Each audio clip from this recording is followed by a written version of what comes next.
How you doing? My name's Mike. Welcome to the Sunday Night Chat. How'd you like that opener? You know what? That was roughly 6:45 in the morning this morning, and just before I shot that, I was put into a bad mood because of what I was leaving Lake Arrowhead, and there's nobody on the road, man. And I get to that, I forget what it's called. It's like I don't know, it's a famous overlook road. There's a name for it. Forgive me. It's my first time up there. And it's a scenic mountain road. You should take it easy there, speed-wise, all blind turns. And I drove past the first overlook, which is where I should have stopped. I went to another one that wasn't good, and then this one was a little bit further, so I got on the road, started driving. It was right up there. And I go to turn off, and these cars, they were going to pass me, and they start honking their horns. It's like, when I had looked before I got on the highway, there was nobody there, man. So these two jerks were just speeding along on this mountain road. It's not even 7 o'clock in the morning yet. Where the hell are they going so fast? Slow it down, man. Put me in a bad mood. I was up at 5:30 this morning. You might see it on my face. And I'm beat up, man. So we'll talk about that. As you know, some of you, if you're here, you've been here and you've been following along. I was just up in Lake Arrowhead doing a project, starting a project. Really, I just did a bunch of demo for great people. Going to tell you all about it. And also this week, Sarah was here. Some of you just know her as Wonderhussy. So we'll talk about that and other things going on. We'll get to all of it. But I want to start off with kind of like the business of YouTube for me.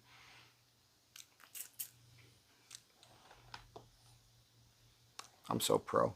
Excuse me while I take something out of my teeth here. You'd think I would do that before I start rolling the friggin' camera. Anyhow, don't worry, I'll pick my nose and fart a couple times and belch, all that good stuff before the end of the video. Just so you know, I'm not AI. That's funny to me, because I'm just laughing at me, which I also get shit for. Anyhow, I don't utilize YouTube as I should. And if I ever refer to myself as an influencer, please pick on me. You are 100%, I'm giving you carte blanche here. Pick on me, goof on me, make fun of me, belittle me, bully me even.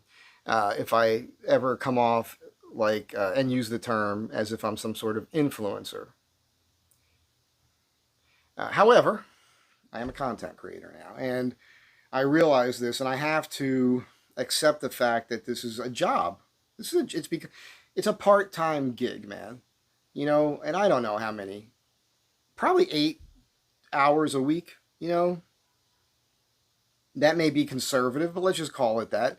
Thinking about it, it'd probably be a lot more if you want to add that. But, between like shooting some stuff and putting the time into like uploading it and whatnot, promoting it through social media here and there, which I'm not the best at because, I'm so pro. By the way, when I say I'm so pro, that is obviously a dig on myself, making fun of the fact that I'm totally unprofessional.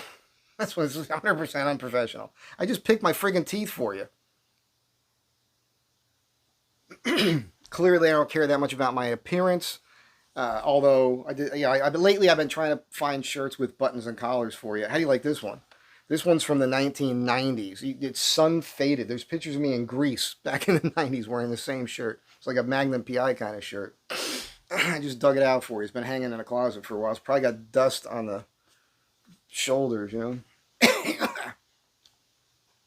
Add to the rest of the dust I've been breathing in for the last 3 or 4 days.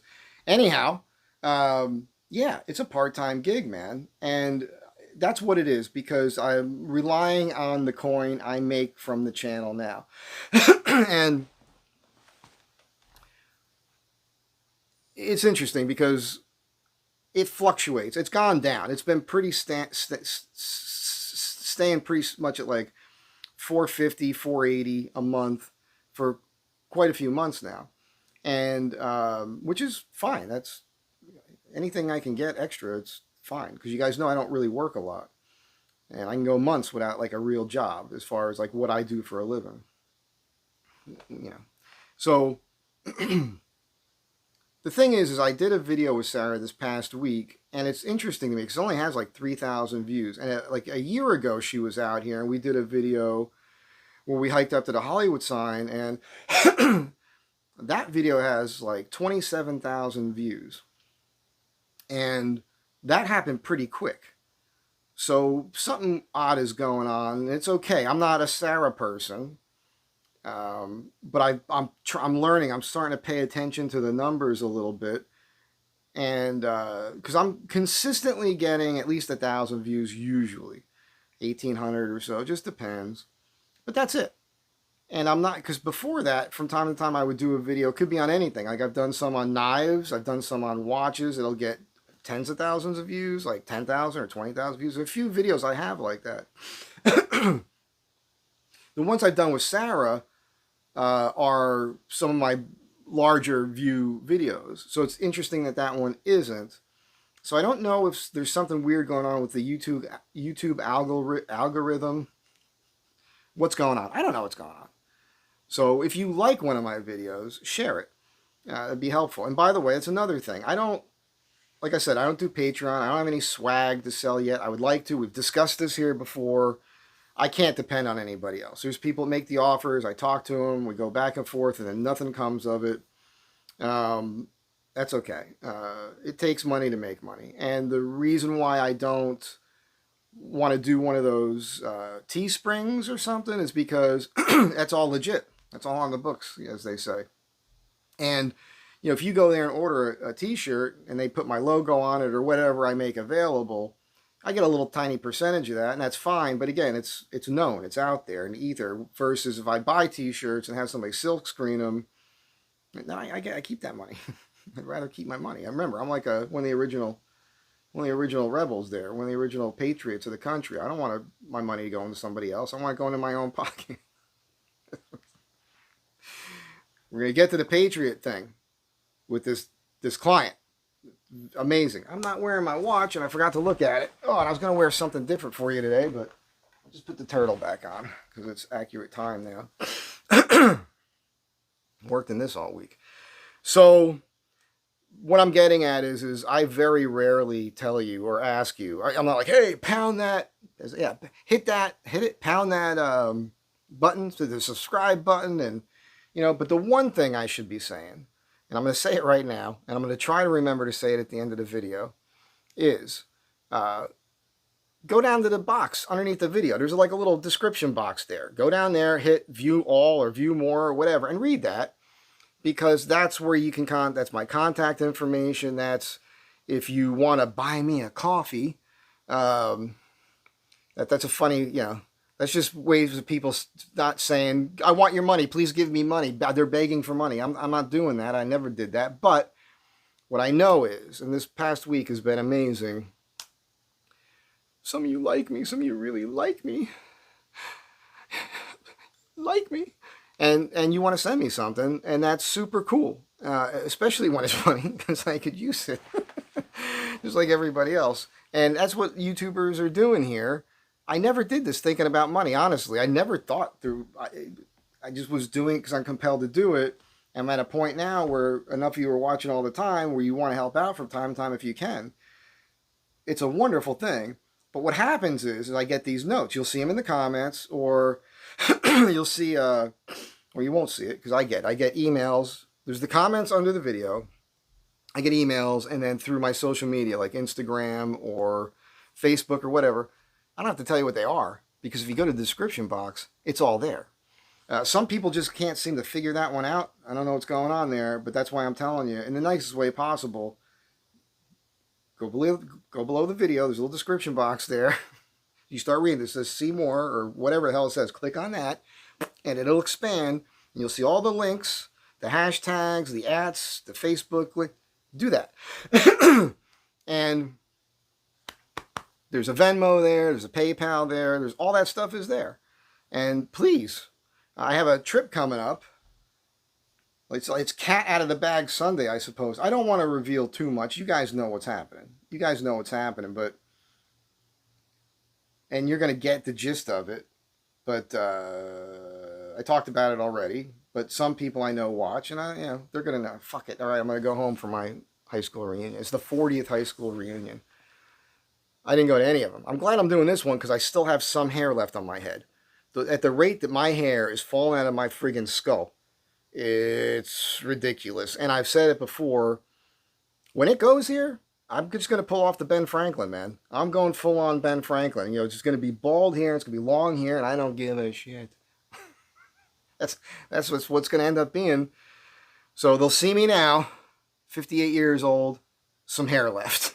And then by the next time people see me in Jersey, it's going to be Ben Franklin with a beard. That's what it's going to be. It's funny. I was hanging. So the name of the client is Greg. And I'll use his last name because we have to talk about his ancestors. Greg Barrett. And sorry, Greg. I'm not going to give too much more up there. I bring that up because it turns out that Greg's 8th great-grandfather was James Barrett, who was I don't know if he was a colonel, but he was the head officer there for, I guess, the militia for the Battle of Concord. When the British went to get the arms that they heard the rebels had, it was his farm, James Barrett's farm. And Greg is a direct descendant, 8th great-grandfather. And he only found that out 15 years ago.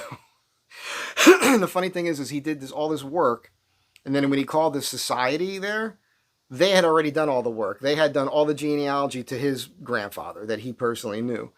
And if he had just called them originally, he wouldn't have to do all the years of research that he did. At any rate, he went out there and he got a whole tour of the house, man. They open it up twice a year, he says. And when they do that, people just go into the first level. But he got to go in the basement. He got up in the attic, everything. He heard a bunch of great stories. And as he was telling me this, I was thinking, I wish I was recording this. So we discussed it.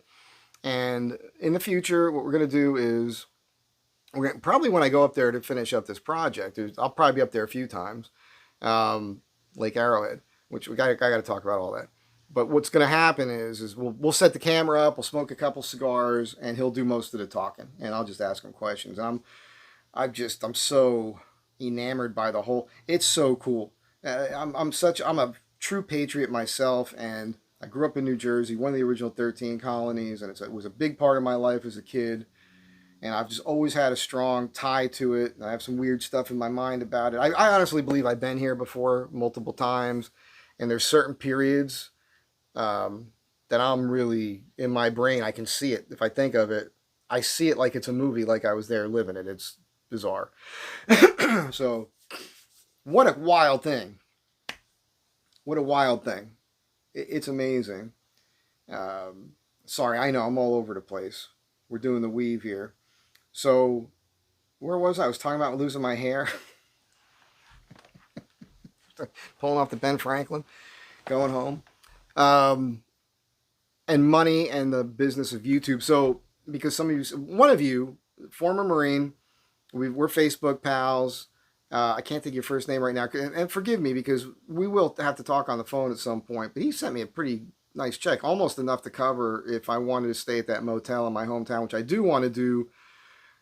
I still don't know if I could pull that one off financially. So, because it's like $800 or more. It's like $880 or something to stay there for 5 days. It's a ridiculous amount of money. But at least I'd be right there in my hometown. I wouldn't have to rely on people to drive me around from other towns and all that. I'd have enough freedom to do some cool videos, which I'd really like to do for you guys. And I've done them before there. But I really want to walk around. I want to borrow a bike, and I want to show you guys, like, the first house I lived in after I was born, where my dad's bakery was, the block that was my block when I was a kid, the local surf shop there now, the mailbox that I built in 1988 when I was living on that house that's still there today, that I made from a single board, the motel. I'd like to try to get a deal from the guy, his name's Joey, who runs the motel. It's his dad's, but he runs it.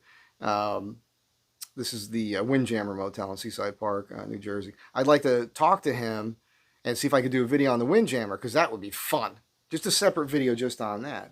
I go up to the boardwalk and all that, which is not there anymore. There's one there, but it's not what it was. burnt down after. There was a hurricane in 2012, Hurricane Sandy, and then they got the boardwalk back up and running, and then it mysteriously burnt down at the end of the summer. I mean, it's a legit fire, old wiring and everything, but I think personally, because I know the types of people there. I worked for those types of people when I was young, and I think really I don't think they were covered for Sandy, but they all had fire insurance. That's all I'm saying. That's all I'm saying.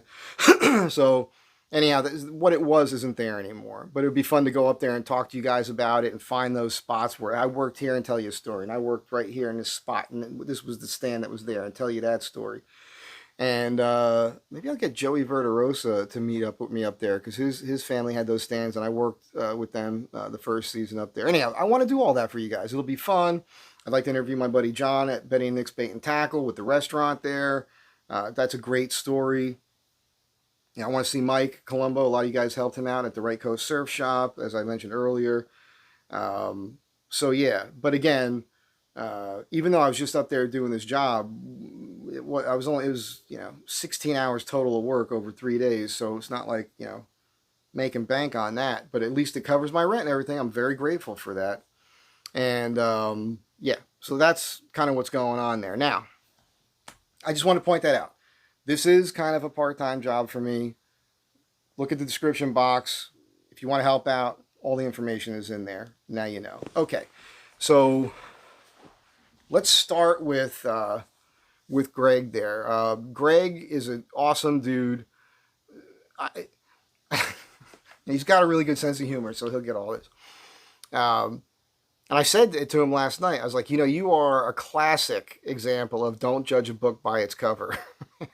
Because he's 70 years old, and so you think old guy. And, he moves like he's 70 years old. He has this funny thing. He has this kind of like swollen leg thing that freaks me out. Because I'm like, how are you doing anything? And it doesn't seem to affect him. This guy I can't believe the amount of work he put in with me. Those few days of doing all that work in his bathroom there. Because it was the lower level, and you got to walk up a level, go outside to the dumpster, and his wife, Janine, who is a doll. And Greg set me up with her. Like he made it seem like I was going to have to like deal with somebody who could be a real, pain to deal with or something. She was a sweetheart. Yes, she has resting bitch face. But once you make her smile, she has a smile that it could blind you. She has such a smile, blind people could see it. It's amazing. And she's a beautiful person and funny like a ball can be a bit of a ball buster, but in a fun, almost complimentary way. I really like her. Really, really, really like her. But at any rate, I can't say enough positive things about the both of them. And but I met Greg through Sarah because he watches her videos, and he started watching mine. And then he saw that I had the watch videos, and that's how we connected, was watches. Greg's the guy. He came out to the Baghdad Cafe fundraiser that Sarah put on and asked me to be a part of. And he had seen this goofy watch I bought, which is from the 70s. It's a Swiss watch, a Sakura, but Sears, it was sold at Sears, so it says Sears on the dial. But the case and the dial and everything was in pretty mint condition. Even I believe the band was even original. Movement wasn't working right. I had Mike over here work on it, and it wasn't even set up right, wasn't dialed in correctly. Because Mike doesn't charge me anything. So he does it. If it doesn't work, I got to wait for him to get to it again. And if I say, well, I'd like to pay for it, he goes, no, because if you pay for it and then there's a problem, then you're going to give me a hard time. Just let me get to it when I get to it. I'm like, yeah, all right, but when the fuck is that going to be? A year later? I love the guy. We have a really good time in there. That's Majestic Watch and Jewelry on Larchmont here in Los Angeles. If you've got a high-end watch that needs to be serviced, go there, tell him Mike Z sent you. It's like a sponsor of the channel practically. So people should be giving me some coin to sponsor their businesses. That's all I'm saying. John, are you listening? He already told me he was going to give me free breakfast while I was there because of another thing. And there will be an upcoming video-labored blabbermouth. It's going to be all about that. Not that incident. not that incident, but just blabbermouths in general, because even I've been a blabbermouth at times. And I can remember a few of those instances, and I'm not proud of it. That's why I try not to be anymore. We all have been. We all have been a blabbermouth. You have been a blabbermouth. You didn't realize you were doing it at the time. Okay. So, I sold him the watch. There was a part missing. He came back again. He took me out to lunch. A gracious guy. And the last time he was here, he told me about this house. He has a Lake Arrowhead. It's a second house, vacation home, big family. And his grandfather had property up there back in the day. And so he basically grew up there, going up there for the winters and everything else. He knows the area. He knows everything about it. He was there all through the 60s, 70s, and all of it. By the way, I know it's going to sound crazy, but there's actually been Bigfoot reports up there. He was telling me one of those stories yesterday. Okay, so he told me about it, and it went from a discussion to a kind of a real thing.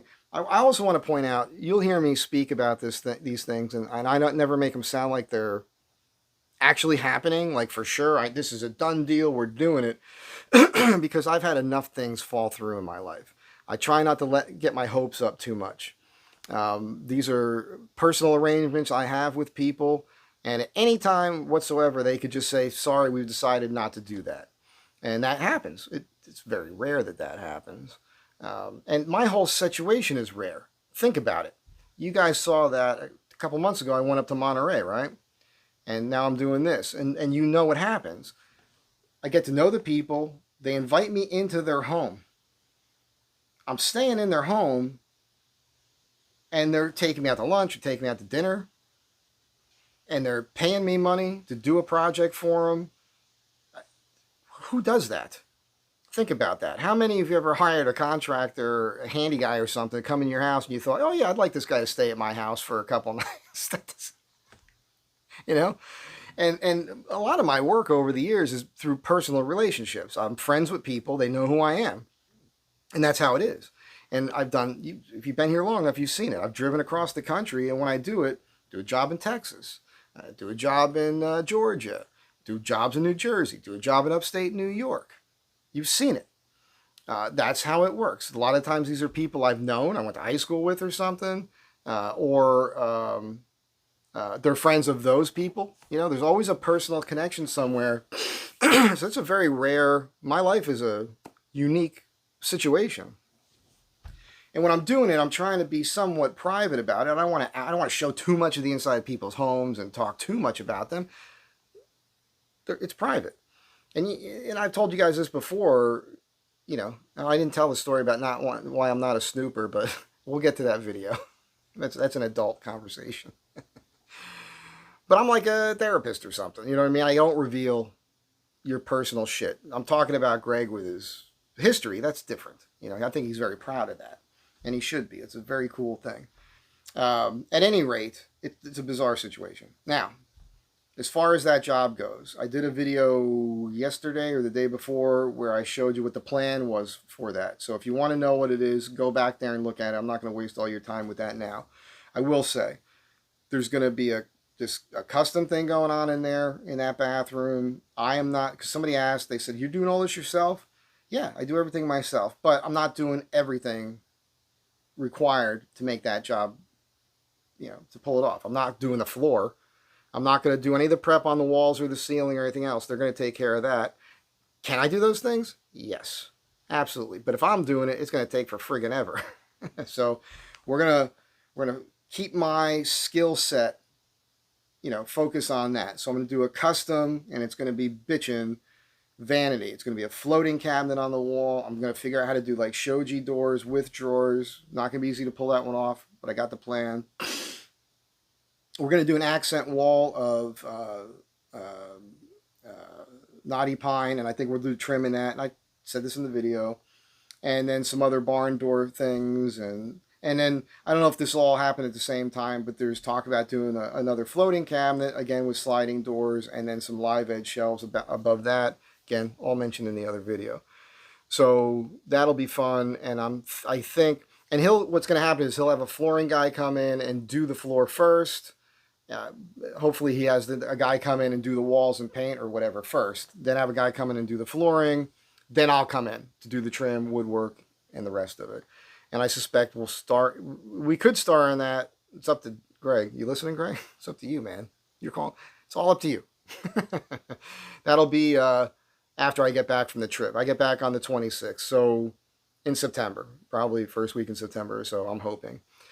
So that's what's happening with that. Now, Lake Arrowhead. Gee whiz, man. Beautiful. Hour and a half took me to get home. Took me an hour and 40 minutes to get there. It's before Big Bear, but it's right up there. Same mountains there. Big Bear's just a little bit further west. I did a video where went for a hike up there. Pretty good video. Greetings from Lake Arrowhead. With the hat and the dumb look on my face. You'll see the thumbnail. That's the video. Excuse me. There's a burp. Because you know why? I'm so pro. I'm just scarfing these things down. I love these friggin' things. You want to send me a case of these? Don't do that. Don't do that. Because if you do, I'll probably eat 5 bags in a row and put myself in the hospital. I could eat my weight in these things. Trader Joe's. I love those things. Ridiculous. They take me to Lake Arrowhead proper, you know. And I did a short on it, and the short is a joke. It's comedy. Don't get your friggin' tail feathers in a fucking twist there. Somebody got upset. It looks like a Bavarian village. It's a German-themed village. It was built in the 1920s, I believe that's correct. Greg was telling me about it. It's fallen apart. It was worse. But right now they're rebuilding it. Not everything's there that used to be there. But I did a video, and I'm up on the top, and I'm looking down, and it looks like Bavaria, man. Like where Hitler is from. where the eagle's nest is and all that. And it is funny, and I made the comment how that's when the Nazis were fleeing Germany, and they went down to South America, Brazil and Argentina. This is what they did. They found these mountaintop areas, and sometimes there were already villages or towns there, and they had so much money, they just went in and took over, basically. And it looks just like that. Lakes up on the tops of mountains, and all the architecture is the same exact architecture. That's what it looks like. And you can go down to South America and a lot of these countries, and the people have blonde hair and blue eyes, and they speak German. And it was just funny to me because here in Southern California, it's just a joke, but the point is that a lot of those, not the people up there necessarily, Greg was telling me there's a lot of Trump flags up there and a lot of patriots up there, but you know how it is, man, super wealthy celebrity type people who lean, you know, for you it's in this direction on screen, over there, and they like to call the rest of us Nazis. That's the word they like to use. I like to throw that word around. But they choose to live in a place that looks like where Nazis live. So the juxtaposition of that in my brain made me laugh. It just seems like there's something, you know, what's the word? Hypocritical about that. You know, you could love the beauty of that and the architecture and everything else, but oh no. It's just, to me it was funny. Maybe it wasn't funny to you, but somebody typed a thing. They said, you know, just because this, you can't go right away to the Nazis because it was only a short period of time in all of German history. Newsflash, I'm German. All right, my dad was 100% Greek. My mother we were told German, Irish, Norwegian, and Blackfoot Indian. And my mother's cousin did the genealogy there, and we have a Blackfoot woman in the family, for sure, real thing. But it doesn't show up in the DNA, apparently. My sister did the 23andMe. And then we had these stories, these 2 Irish guys that came over, but my sister did the 23andMe, and there was no Irish. Now, it's possible if I did it, it might show up, I suppose, because it doesn't always show up the same for all the siblings. I don't know. Maybe I'll do that one of these days. I'm getting old enough to where maybe I'll do it. When I was younger, I didn't want to do it because I didn't know what might turn up. Just being cautious. I don't want too much extra drama in my life. But according to my sisters, it's, you know, the Greek and then kind of the German area, and then the Norwegian. So it's the Central Europe, Northern Central European down to the Greek. That's pretty much us. So yeah, I can say whatever I want to say about the Germans because it's a big part of my friggin' DNA. So screw off. I'm making a joke. Makes sense if you're really German because the Germans don't typically have a great sense of humor. Let's be honest. Oh, I know what I was going to talk about real quick with Greg. Oh, well, let me think. Let me slow it down. Lake Arrowhead is awesome, and I got to talk about it because Greg gave me a bunch of maps. Let me do the joke first. It's not really a joke, just a funny observation. With my hair falling out, right? Some guys, male pattern baldness. It's a thing. You know, you start losing your hair. It's a normal thing. But when you watch movies today and all that, pretty much all the people are good looking and they all got a full head of hair. There's not that, I mean, Picard guy, where the hell his name is, he bald headed guy. If you think about it, there's some bald guys out there, but not like there used to be. In the last 2 nights, Greg and I watched some old movies. We watched Airplane 1975 with Charles Heston. You should watch that movie. It's beautifully shot in Panavision, and the color is amazing. But you see it. There's bald guys. You see all the extras and whatnot. There's guys losing their hair and everything else. You don't see a lot of that today. And then we watched Casablanca last night. Sidney Greenstreet, big fat bald guy. Plenty of bald guys in that picture. And it's really amazing too with Casablanca or any of those old black and white flicks. When you look at the faces of the extras, man, I mean, those are some interesting looking people. And today it's like everybody kind of looks like a model or they could be or something. So it's very strange what's been happening. So the point is, while we were watching the pictures, like, another bald guy, another balding guy. Look at that. There's another one, another fat bald guy. Look at that. There's another chubby bald guy right there. Look, nobody was in shape back then. Look at this. All of them, their waistlines are bigger than their chests. You see that? You know, used to be that was okay. And now, back to our regularly scroll. So Greg gave me these maps, and they are the off-road maps for the area. And it's so crazy because when we got to get to Sarah. When I met Sarah for the first time, it was out at the hot springs, the Saline hot springs. And I met a guy there, John, real nice guy. We exchanged information, and he's got a Jeep. And we talked about going up to Big Bear. When my friend Corinne came out, probably 3 years ago now, we rode from Pioneer Town up these dirt trails to just under Big Bear. We were going to explore more of it, but we had to get back to LA.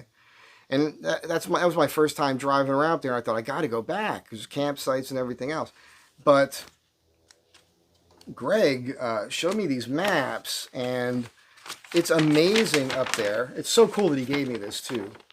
So these green trails here are all up in that area, and I can basically just drive around up here for days, and it's BLM land, so you can camp out up there. I could go basically to east of Lake Arrowhead, get on all these dirt roads, and drive around for days, camping out and checking stuff out. And there's like an old mining operation up there. I could go all the way to Big Bear, all on dirt. So that's what I built the van for. That's what I'm going to do. There is some places up there that is pretty dicey according to him. He's got a Jeep. He told me about a road he did on his Jeep that he was, white knuckling it basically the whole way. Obviously, I'll try to avoid that sort of thing, but I might get myself in it once in a while. I do tend to do this by myself. However, Greg still does it. He might be cool with it. We got our buddy Kevin, who's patron of the channel, bought a couple of my watches on my cuffs. Great guy, and he's got a really nice, he's got one of those Ford with the Sasquatch package, I think they call it, the Bronco. Crazy, like, 40-inch tires or something on it. And, of course, we got Dave with his Astro van. He's got a tremendous amount of experience, although I don't know if he spent a lot of time up there. He's mostly a desert guy, but we've been talking about it. But now I've got, like, the inside track on it and what's going on up there, and I got the maps, so maybe I'll get together with 1 or 2 of those guys, and we'll make that happen at some point. But in between projects now, as long as I can afford the fuel, it's so close, I got to start doing it. There's some things with the van that are funny. Once again, let me reiterate. I didn't look at it this morning, but that rear wheel didn't leak. The whole trip up there. If you guys don't remember, I did a couple videos on something was leaking from my rear passenger tire, the wheel. I cleaned it all up, did a video on it, and everybody's like, oh, you blew the axle seal, you have to redo that, but it was cleared. And they're like, well, you blew the brake fluid. And people are like, no, that can't happen. Big argument. They weren't arguing with themselves. It was just, there was two camps. You know, one was brake fluid, one was axle. They were both adamant about it. And I'm thinking, I know what I'm seeing. I know I don't smell anything. I'm leaning towards the brake fluid. I'm not the expert on the Astro van here. I'm not a mechanic. I just have common sense. And I'm mechanical. And I can fix just about anything. But you got to troubleshoot it first. That's really what the first video was about. Cleaning it up so I could drive it to see if it leaks again. And then really determine where the leak is coming from. That's what you should do. Anyhow, that was the first good long trip. Well, it was over an hour on the highway. You know me, over 80 miles an hour a lot of the time. And nothing when I got up there. So this time I did come down the mountain and there was more braking. So I'll check it later. And if I see something, I'll let you guys know. But I think it's all settled. Bottom line, and I said this in the video the other day, I think all that happened was I must have had a hard braking incident. The brake fluid pushed past the seal and the caliper there. And then as you used it more, eventually the piston in there pulled the rubber seal back into the groove or whatever we're supposed to see. Excuse me, I'm so pro. And now it's doing the job again effectively. And apparently that's a thing. So that's why it's a big deal to me. 58 years old, didn't know that was a thing. Didn't know that even could happen. Now you know, and I know it does happen. That's that. Let's jump to Sarah before this talk, because that's what you guys are really here for, I think.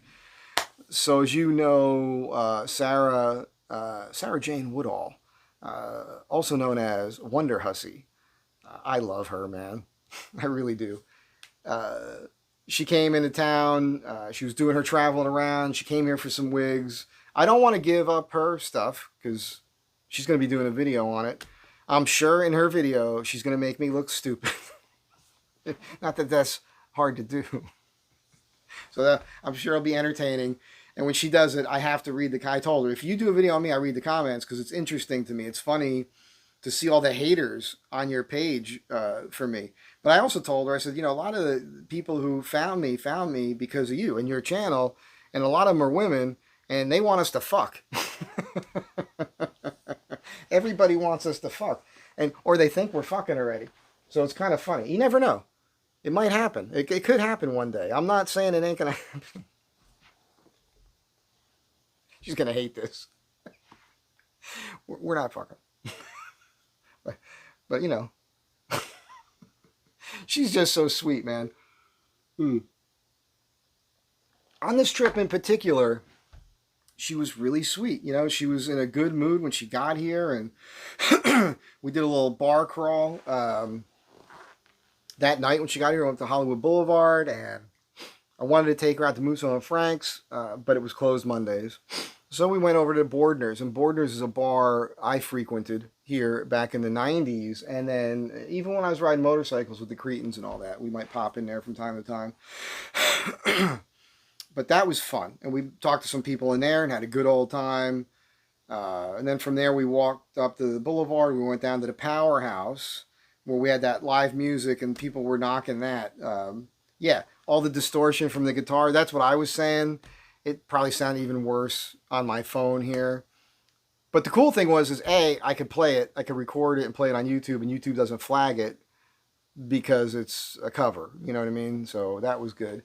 And we had fun, man. You see her dance around, everything. We had a good time. Now you'll see in the video, we're walking around the streets there, and there was a lot of bums on the street. I think there's at least 3, maybe 4 that you'll see in that video where we have to walk around them and whatnot.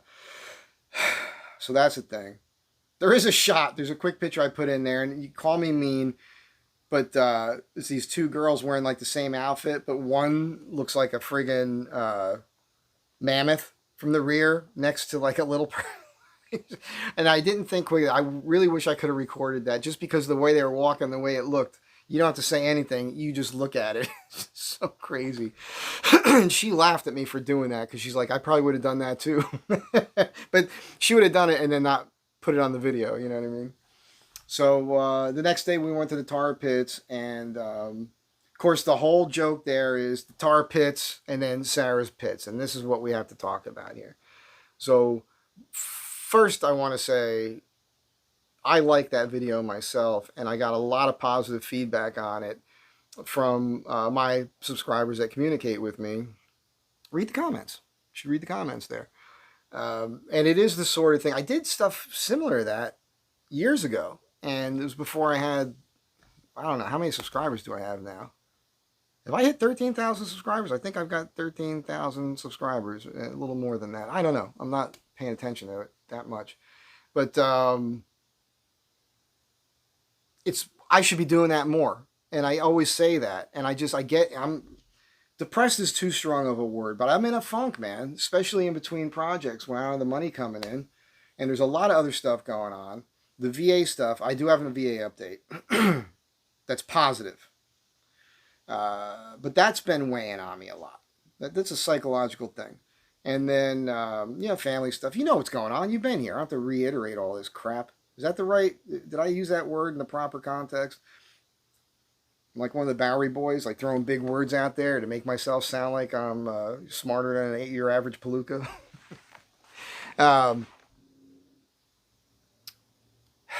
So yes, that was an eye-opening video for me because I should just be doing that. I enjoyed myself in that video because I'm going through there and I'm cracking little jokes based on my observation, and I think that played very well. People also like seeing the behind the scenes with Sarah while she was filming because you can see what's going on there, and that's always funny to me. Sarah's just, that's what she does. You have to understand, that's her job. That's her full-time gig. That's how she makes money, period. So, she has to, that's her thing, man. I mean, one guy made a comment, and it wasn't mean-spirited, but he just didn't think before he typed, and I responded to it, and he got it. But it was like, she's full of herself or something. She's always got a camera or whatever. But it's like, dude, that's her job. So, yeah, that's what you do. If that's your job, that's what you do. You film stuff all the time. But you'll notice in the beginning of the video, it's just me and her out at the bars, and she's not filming anything. So, she's not doing it all the time. But she has a purpose, and that's what she does. So, it was good to see her there. Now, somebody made a comment. I don't remember where it is. It was definitely directed at her. Multiple comments about Sarah's pits, her hairy armpits. But one of them was like, okay, between the two, what do you prefer? The pits, the hairy pits, or the long toe? I always talk about the long toe, that creepy long toe that some people have. Clearly, I'm cool with the armpits, man. You could always shave an armpit. Of course, you could always cut that toe off. I keep telling you, cut the fucking toe off, tattoo a toenail on there. Just freaking do it already because you're freaking the rest of us out. You don't need it. It's like some weird throwback to like the reptilians or something. Like you got clawfoot or something going on there. Like you're descended from a freaking pterodactyl. Fix the fucking toes already. Or just don't show it to us. That's all. I don't want to see it. Just don't show it to us. You know who you are. I'm being mean again. Don't worry, I'll fat shame before the video is over too. So yeah, I don't have a problem with hairy arm. And on Sarah, it's going to be weird. I think it's kind of sexy on her. I think it works for her. I have no problems with armpit hair. Armpit hair is like, if you're a dude, tell me you've never been to Europe before by not telling me you've never been to Europe before if armpit hair is a big thing to you. You know what I'm saying? Like, especially when I was there in the 90s, if you're a dude and you're traveling around Europe and you're by yourself, you're single, you better get okay with armpit hair pretty damn quick or you're going to be pretty friggin' lonely on that trip. That's all I'm saying. I've never minded it. Do you guys remember this, before she turned into a freakazoid, this real hot chick in the early 80s? You guys might have heard of her. She's a pretty big deal. She had a bunch of, she was a pretty good pop star. One word name there, Madonna. Madonna was a hairy little Italian hot chick, right? You remember the art pictures of her? Hairy armpits, big bush, everything else. I thought that was hot. I got no problems with it. I got zero problems with hair on women. I'm just not a big fan of hairy legs. You know what I'm saying? If I got your legs are wrapped around me, or if I'm pulling your legs up around, your legs are wrapped around my head or something, which I'm just fully working off memory now because it's been a very long time since any of that's happened to me. I don't want stubble, you know. I don't want to feel like on my arms and my torso and my legs. I don't want to feel like hair on legs. That would make me feel like I'm with a dude, and I'm only imagining that because I've never been with a dude. For some of you that think I'm friggin' gay because you don't see me with a woman all the time or something, or because there's men picture. That's my father, by the way, when he was 19, and the little picture there is his father. And this is a woman I used to photograph here in the apartment. People ask me about all the time. I've mentioned it before in other videos. I shot multiple rolls of film on her. Yeah, she was something else, that one. And I got Butch Cassidy and Sundance Kid. Whatever. Burt Reynolds is down there. Yeah, what do you want from me? You expect me to have a bunch of pictures of Farrah Fawcett or something up like I'm 15 years old? I like women sexually. I'm attracted to women. Not. By the way, I got no problems admitting if a man is good looking or if a man has a good physique. Doesn't mean I want him to stick it up my ass. You know what I'm saying? That's a totally different thing. I don't even like seeing two men kiss. It turns my friggin' stomach. It's not my thing, man. Just to get that out of the friggin' way. So yeah, I got no problems with her hairy armpits. I got no problems with anyone with hairy armpits as long as they don't stink either, you know? And we went over the bush before. Here's the thing about the bush. Just do something with it. That's all I'm saying. Like, it is a little weird if it's a big hairy bush and there's like a hair trail going up to the belly button. And look, I don't want to bend you over and see the hair going from the front all the way to the back, right up the crack of your ass. Do you guys remember I think it was the one that got away, episode 3, where I talked about that mulatto woman who was drop dead gorgeous, super hot? Look for that video, the one that got away, episode 3, on my channel, because, you know, I don't want to give that away. You should just go watch the video, because that, when she turned around, and what I had, that was too much for me to deal with. Okay, that's what I'm saying. I can't handle that. So, from your tailbone to the top of the important part there, the little man in the boat, nothing. Okay, that shit, get rid of that shit, and then have like a triangle there, or a landing strip, or a heart, or a dollar sign, or some friggin' devil horns that'll give me a little, let me know what the fuck I'm getting into there. Cool, do that. I used to have some hair there so I know I'm with an adult woman and not a child. That's all I care about there. Armpits, don't give a shit. No hairy toes, all right, ladies? No hair on your toes. I'm not a big fan of mustaches on women. I don't like that either. Look, I got some hairy ears. I'm telling you right now. You know what I do? I shave this part and I pluck that part. I take the time to do that. For you. Actually, I do it for me because I see it. It's disgusting. I trim my nose hairs and I deal with that shit. All right? And I haven't had hair on my balls in like 20 years because I do take care of that. I've always done that, so it's just a funny thing. So, like, if I can groom myself, you can groom yourself. That's all I'm saying. TMI. So, yeah. We had a great time. I really, really enjoyed the time with her, and hopefully we'll do it again soon. And we talked about doing some things together. You know, I hope she's open to that. It does seem like she's not overdoing it like she was, where she was, like, in my opinion, like overproducing her videos, like 2 a week of like really a ton of production. Seems like she's more apt now to do a few videos that are kind of like off the cuff and quick. That takes a lot of stress off of her, so I hope she'll keep that up.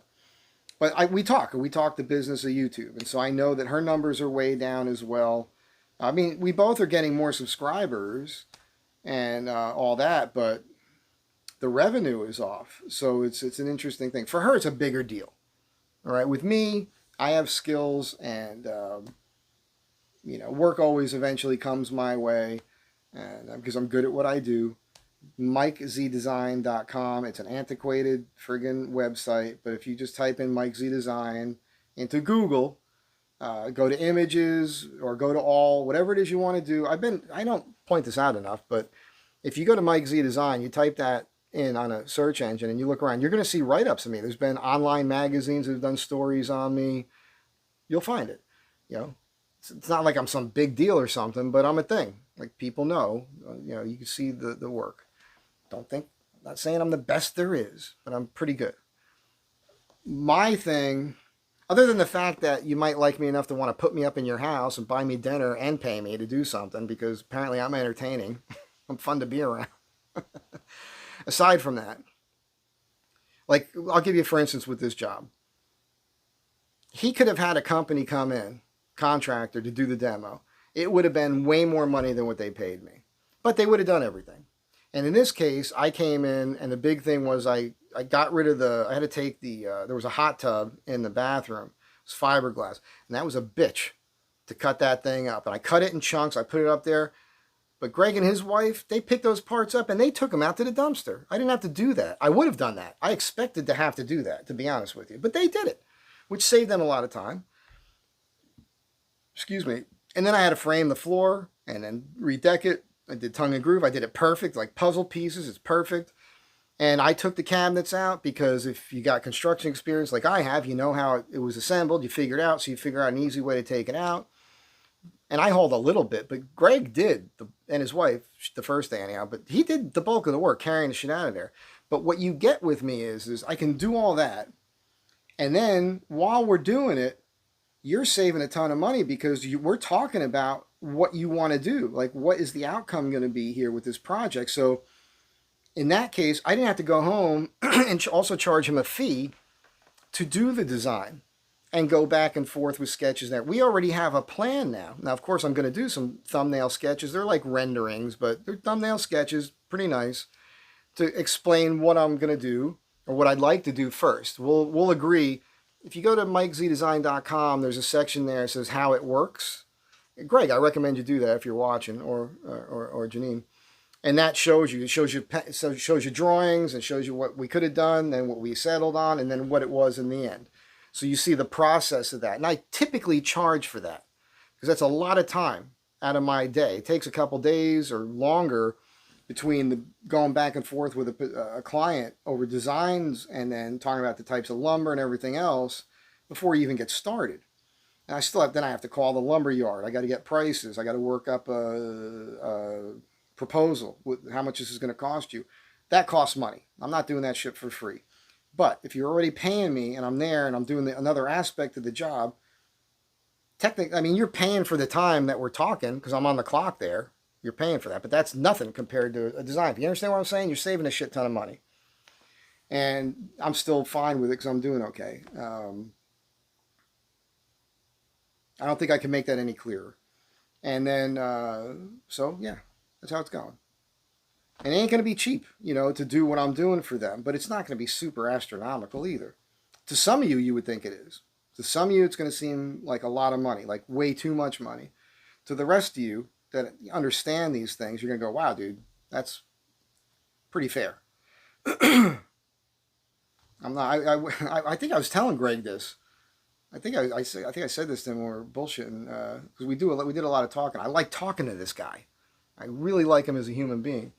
But, because it's true. Oh, yeah. Look, I'll tell you this story and then I'll leave you with this. Back in the 90s, I went to the Pacific Design Center on Melrose. And I'm in their books there as a designer. So for years, they invited me to their West Week or something. There's a name for it. Design Week that they have every fall, I think it is. I stopped going. I don't like those people. I should go. Because, you know, you hobnob a little. I just remember, it was the 90s. Man, it's probably like 96-ish or something. And I went into one of the furniture stores there, and they had this table design. And there was 3 versions of it. I think it was like 9 feet, 7 feet, 5 feet. You could buy them in. And the 9-foot table, white oak. 4 legs, 4x4s. The 4x4s came up to the top of the table, and you could see the end grain. So the top was notched at all 4 corners so that you could see the leg. It was skirted. What that means is you have the tabletop, and then underneath that you have a board running in this manner. You have the top, you have a board on all 4 sides. Like that board keeps that top from sagging. It was about 1 inch thick, white oak, clear. Okay? Very simple. And the workmanship, there was no visible joinery. And around the perimeter, on the edge of that tabletop, you could see an indentation from the bearing from the router. Like, they didn't even take the time to swell that out and sand it smooth and then apply a finish. No joinery. 4x4s. 4 legs. End grain at the top. Top. White oak. No joinery. $30,000. 9-foot table. And I saw that and I just went,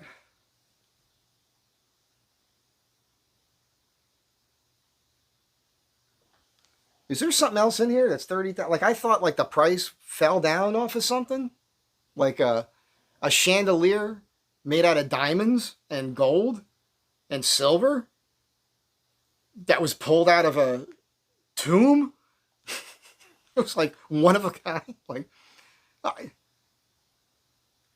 it still fucking rattles my cage to this day, because $30,000 in 1996, by today's standards, do the math, man. That's like $1 million. It's not that bad. But it's pretty bad. It's got to, what would that equate to? I'm going to look that up later. That probably equate to like $75,000 or something. That's probably not a joke. And it wasn't some name designer that I recall. And this brings up a point. And I've mentioned before, but I'm going to drive it home right now for you. Because I'm going to title this in a way where maybe this is apropos for the title. There are name designers out there. Oh, geez. I don't know. The Barcelona chair comes to mind. Or the Eames rosewood, bent plywood chair and ottoman with the leather cushions. I used to have an original one of those. There are iconic designs in furniture that exist, that people know what they are and they've been around for a long time. And on top of that, there's, Herman Miller and other design. I always think of the old ones because I would reproduce that stuff, right? Roycroft or the Stickley style stuff or the Stickley company stuff or, Haywood Wakefield, stuff like that. They weren't typically super high-end, but there's some high-end places or design houses, let's say. And you can spend tens of thousands of dollars. Let's just say it's a dining room table. It's one of my favorite things to do. I prefer trestle-based tables. You could spend, in today's money, $30,000, $40,000, $50,000. No joke, on a really nice table. But that company is making those tables. They're all the same design. There'd be slight differences because they're still made by hand by some dude, right? In their factory. And you could buy that table, and people could come to your home, and they could recognize and go, oh, that's a blah, blah, blah, blah. Like, it's a big fucking deal that you own that table from this design house. Ooh la la, you're a big friggin' deal. Yeah, but 500 people have the exact same table. If you come to me, I'm going to make you a table. Nobody else has it. 100% unique. Only one like it on the planet. Period. You're the only one that has it. For you. Designed for you. I'm going to look at how your house is, how you're living. I'm going to look at, I got to do a short on this. You're eclectic. You collect all these different chairs, and we're going to talk about what you like. And I'm going to put these little design elements in there. I'm going to put my Mike Z spin on it, likely have the butterfly mortises or whatever. Maybe I'll put breadboard edges on it. Maybe I'll put splines that you see on the end. I don't know. It's going to depend. Maybe I'll chamfer all 4 sides up on an upswept to make it like it's floating more and make it look thinner than it actually is. I have all these things I can do, boat shaped or whatever. Isn't that worth more money? Totally unique piece of art that nobody else has. Like, for those of you with money who are willing to spend $30,000, $40,000 on a dining room table because it's a name brand thing, and I guarantee you this, mine's better. My table is built better. Now, something just popped in my brain. There's a guy with a channel, and I like what he does. It's not my thing. He happens to be doing really big, massive tables, does a lot of conference tables, and he does the epoxy. People bring this up to me all the time. Epoxy table. So basically it's 2 boards, and then they epoxy them together, and they create a framework to hold it together, and it looks really cool. That's not my thing, man. And I don't think I'm not into it. I can appreciate it. I think it's cool, but it's a craft. That's crafty stuff, okay? the way he puts that together, that's what it is. I have to mill the boards and everything to take movement out of them, put them all together so it won't move anymore. And I'm using real joiner, exposed joiner. I'm doing it all by hand. And so it's a different skill set in a way. That's all I'm saying. Now that guy has a much better setup, beautiful shop. He films it all. He's making money on YouTube through the views, all of it. That's good for him. I think it's very cool what he's doing. That's not me. I'm not going to do an epoxy table. You want an epoxy table? Go to that guy and pay his prices, you know, and that's fine. That's not what I'm doing. So, and I ain't going to do it. Don't ask me to do an epoxy table. I know in the comments, some smart ass is going to go, hey man, how much for an epoxy table? That's it. I'm going to leave you with that. Thank you for being here. Now you know what's going on. You know about the project. And you know what I think about losing my hair. And you know I'm cool with hairy armpits. You have to be, I have to think you're pretty sexy anyhow already. It's not like you could be a sack of potatoes and think, ooh, Mike likes hairy armpits. If I grow hair in my armpits, he's going to find me sexy. No, then you're going to be a sack of potatoes with hairy armpits. That's like a potato with mold. Not going to work. You guys have a great day. Be kind to one another.